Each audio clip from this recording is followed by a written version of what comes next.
নমস্কার বন্ধুরা, এর আগের দিনে আমি একটা মিষ্টি রেসিপি করে দেখেছিলাম। আসুন আজকে একটা চিকেনের রেসিপি করে দেখাই। এখানে আমি নিয়ে নিয়েছি 4টে লেগ পিস। লেগ পিসগুলোকে হালকা করে চিড়ে দেবো। খুব ভালো করে চিড়ে দিয়েছি 4টে লেগ পিস। এরপরে আমি এখানে নিয়ে নিয়েছি নুন, আদা রসুন বাটা, লেবু নিয়েছি ছোটো চামচের 1 চামচ কাবাব মশলা, হলুদ, লঙ্কা আর 2 চামচ বেসন। সব কিছু অল্প একটু সর্ষের তেল দিয়ে মেখে নিতে হবে খুব ভালো করে। তারপরে যে চিকেনটা আমি চিড়ে রেখেছিলাম ওই চিকেনটা এই মশলার মধ্যে খুব ভালো করে মেখে নিতে হবে। এটাকে মেখে যত বেশিক্ষণ সময় রেখে দেবেন তত কিন্তু খেতে ভালো হবে। দিদি গাছ থেকে ফুল তুলে এনে দেখাচ্ছে আর কাঁচা লঙ্কা তুলে এনেছে। মাংসটা খুব ভালো করে মাখা হয়ে গেছে, এটাকে আমি ঢেকে রেখে দেবো।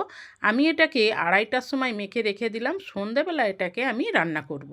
সন্ধে হয়ে গেছে, এরপরে আমি একটা নিয়ে নিয়েছি চাটুটা উনুনের মধ্যে বসিয়ে দিয়েছি। দিয়ে দেবো অল্প করে সর্ষের তেল। এটাকে একটু প্যাচুলারের সাহায্যে ছড়িয়ে দিলাম। এইবার একে একে মাংসগুলো সাজিয়ে দেবো। সব মাংসগুলো যখন সাজানো হয়ে যাবে ওপর থেকে যে গ্রেভিটা বেঁচেছিল ওটাও দিয়ে দিলাম আর একটা বাটি দিয়ে ভালো করে ঢেকে দিলাম। কিছুক্ষণ পর বাটিটা খুলে মাংসগুলো উল্টে দেবো যাতে ওই দিকটাও ভালো করে ভাজা হয়ে যায়। মাংসর দুপিটি খুব ভালো করে ভেজে নিয়েছি। মাংসগুলোকে উনুন থেকে নামিয়ে নেব আর একটা ছাঁকনি নিয়ে নেব। ছাঁকনিটাকে উনুনের মধ্যে আমি দিয়ে দেবো।